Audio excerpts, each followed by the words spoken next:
नमस्कार मित्रों, मैं हूं दीक्षा अजयकर और आप देख रहे हैं स्मृति मनोवृत्ति चैनल। तो इसी कड़ी में आगे बढ़ते हुए आज हम लोग बात करेंगे थर्ड चैप्टर की influence of heredity and environment, वंशानुक्रम और वातावरण का प्रभाव। चलिए, तो इसमें हम लोग क्या क्या पढ़ेंगे वो देख लेते हैं। सबसे पहले हम लोग देखेंगे हेरिडिटी, वंशानुक्रम, किस प्रकार हम बालक के विकास में, व्यवहार में उसको किस प्रकार प्रभावित करता है, किस प्रकार योगदान देता है।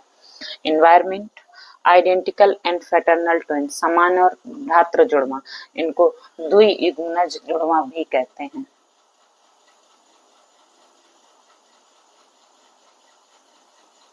इसके बारे में डिटेल में हम लोग आगे जानेंगे। नेचर एंड नर्चर, प्रकृति और पोषण किस प्रकार प्रभावित करता है। Significance of heredity and environment, वंशानुक्रम और वातावरण का महत्व क्या है। एजुकेशनल इम्प्लीकेशन, और इस सब का शैक्षिक निहितार्थ क्या है। शिक्षा का इसमें किस प्रकार योगदान है, शिक्षा में कैसे इसको यूज करते हैं, उन सबको कैसे प्रभावित करती है, किस प्रकार योगदान देती है, वो देखते हैं। तो अब सबसे पहले बात करते हैं हेरिडिटी या आनुवांशिकता की। तो आनुवांशिकता होती क्या है। आनुवांशिकता से तात्पर्य है कि माता पिता से मिले किसी भी बालक को उसके माता पिता से प्राप्त विरासत में मिले हुए सभी गुण जो वो प्राप्त करता है वो सब आनुवांशिकता होते हैं। आनुवांशिकता मानव व्यक्तित्व के विकास को आधार प्रदान करती है कि मतलब उसका डेवलपमेंट कैसा होगा, कैसा उसका नेचर होगा, उसकी बुद्धि लब्धि कैसी होगी, ये सब कहीं ना कहीं आनुवांशिकता हेरिडिटी तय करती है। तो कहीं कहीं वो इस हिसाब से जो उसका ग्रोथ कैसी होगा उसको आधार देता है। उसके बाद बात करते हैं आनुवांशिकता, वह है जो प्रत्येक व्यक्ति के साथ जन्म लेती है। मतलब जब भी कोई व्यक्ति जन्म, कोई बालक, नया बालक जन्म लेता है तो उसके साथ ही निर्धारित होता है कि उसका स्वरूप कैसा होगा, उसका गुण कैसे होंगे, उसका व्यक्तित्व कैसा होगा, उसमें बौद्धिक क्षमता कैसी होगी, तार्किक क्षमता कैसी होगी। ये सारी चीजें किसी भी बालक के साथ जन्म लेती हैं। तो जो ये सब चीजें हैं ये हेरिडिटी निर्धारित करती है। हेरिडिटी इसीलिए कहते हैं कि हेरिडिटी उसके विकास को आधार प्रदान करती है।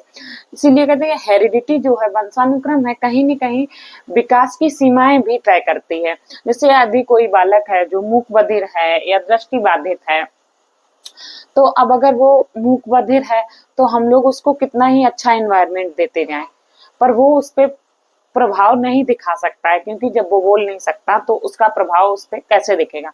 इसके आगे बढ़ते हुए अब बात करते हैं गर्भाधान के समय की, यानी कि कॉन्सेप्शन के टाइम की।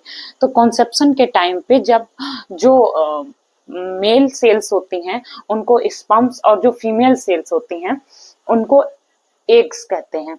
तो जब वो आपस में मिलते हैं कॉन्सेप्शन के टाइम पे, तो उनके बीच जो फर्टिलाइजेशन की प्रोसेस होती है, तो फर्टिलाइजेशन के दौरान जो फर्टिलाइज्ड एग होता है उसको हम लोग जाइगोट कहते हैं। मतलब ये एक सबसे छोटी यूनिट है। तो जाइगोट में क्या होता है, पेयर्स होते हैं क्रोमोसोम के, 23 पेयर्स ऑफ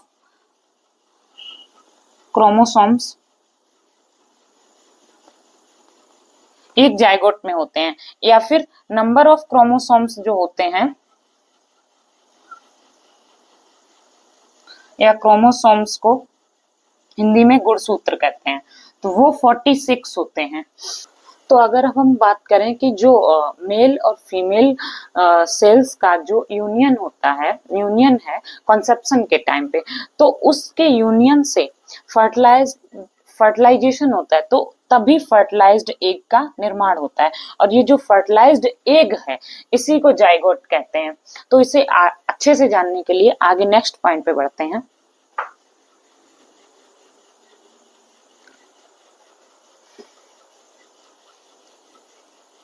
तो यहाँ पे अब हम लोग देख लेते हैं कि जो मेल होता है यानी कि नर, और जो फीमेल होता है यानी कि मादा, तो इसमें जो क्रोमोसोम्स होते हैं एक्स वाई और ये होता है एक्स एक्स। तो कहीं ना कहीं जो हमारा जेंडर डिसाइड होता है, जो डिटर्मिनेंट फैक्टर होता है वो मेल होता है। इसी के कारण हमारा जेंडर डिसाइड होता है।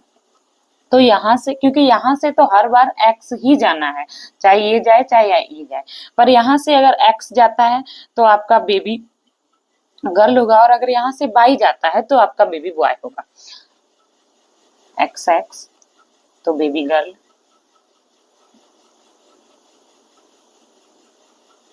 और अगर एक्स वाई तो बेबी बॉय।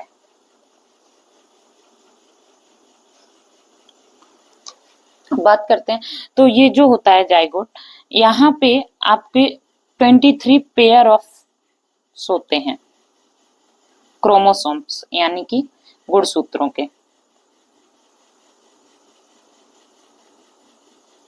क्योंकि आपको 23 यहाँ से मिलते हैं और 23 यहाँ से मिलते हैं, दोनों मिला के आपके पास 23 पेयर हो जाते हैं। अगर नंबर ऑफ क्रोमोसोम्स की बात करें तो हमको मिलते हैं 46 क्रोमोसोम्स या 46 गुणसूत्र।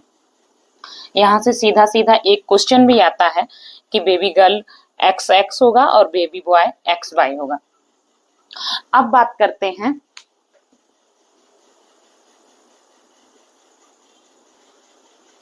कि जीन्स को कौन कैरी करता है। तो ये जो जाइगोट है, यानी कि जो फर्टिलाइज्ड एग है उसको हम लोग जाइगोट कह रहे हैं। तो ये जो जाइगोट है, ये ही इसके अंदर क्या होते हैं, क्रोमोसोम्स।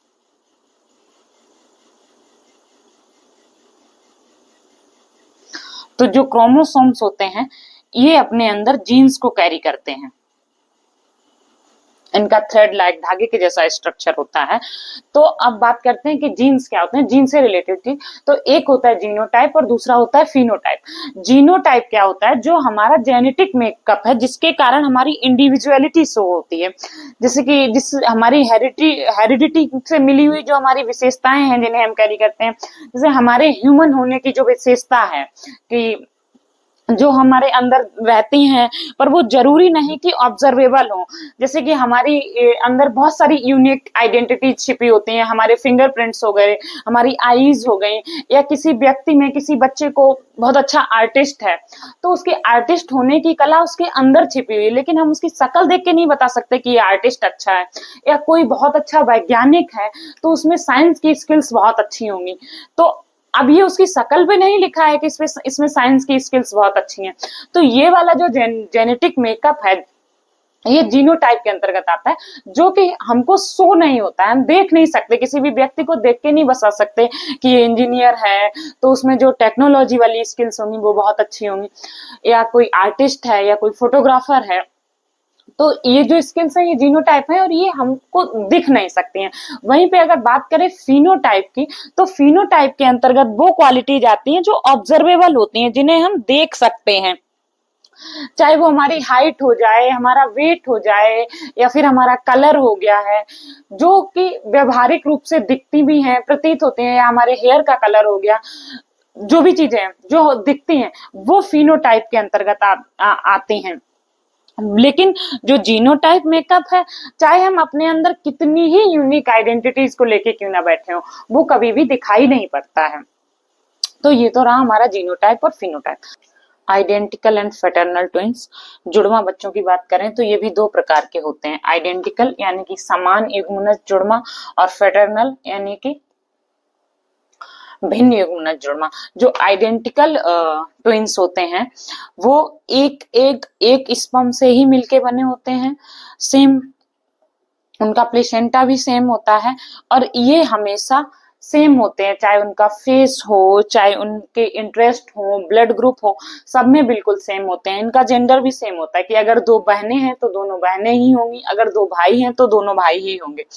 जैसे यहाँ पे लिखा है सेम सेक्स होता है, ये मोनोजाइगोटिक होते हैं, मतलब एक ही जाइगोट से बनते हैं, एक एग होगा, एक स्पर्म होगा, और उसी से बाद में ये दो जाइगोट्स बनते हैं, सॉरी एक ही जाइगोट से दो बच्चे बनते हैं, सिंगल ओवम, और ये एक ही ओवम में बनते हैं।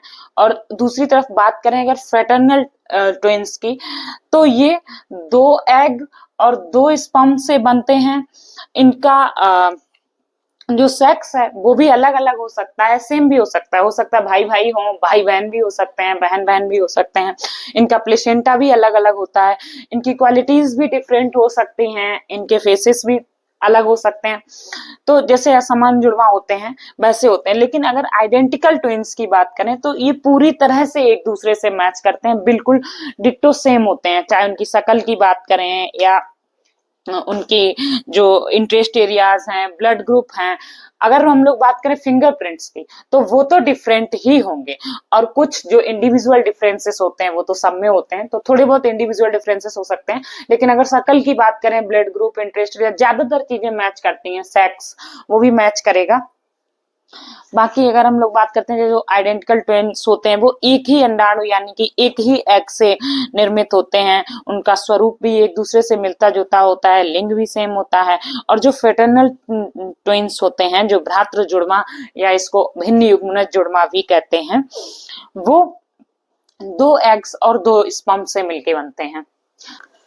तो आज की इस क्लास को यहीं समाप्त करते हैं। Thank you so much. अगर आप लोग को कोई प्रॉब्लम आती है तो कमेंट करके बताइएगा, तब तक इसको देखिए। समझ आता है तो भी बताइएगा, कमेंट में लिखिएगा, नहीं समझ आता, कुछ दिक्कत आती है वो भी लिखिएगा, आपकी सारी समस्याओं का समाधान किया जाएगा। तब तक के लिए आज की क्लास को यहीं समाप्त करते हैं। इस चैप्टर के जो आगे के पॉइंट्स हैं वो हम लोग नेक्स्ट डे डिस्कस करेंगे। तब तक के लिए गुड नाइट, शुभ रात्रि, धन्यवाद।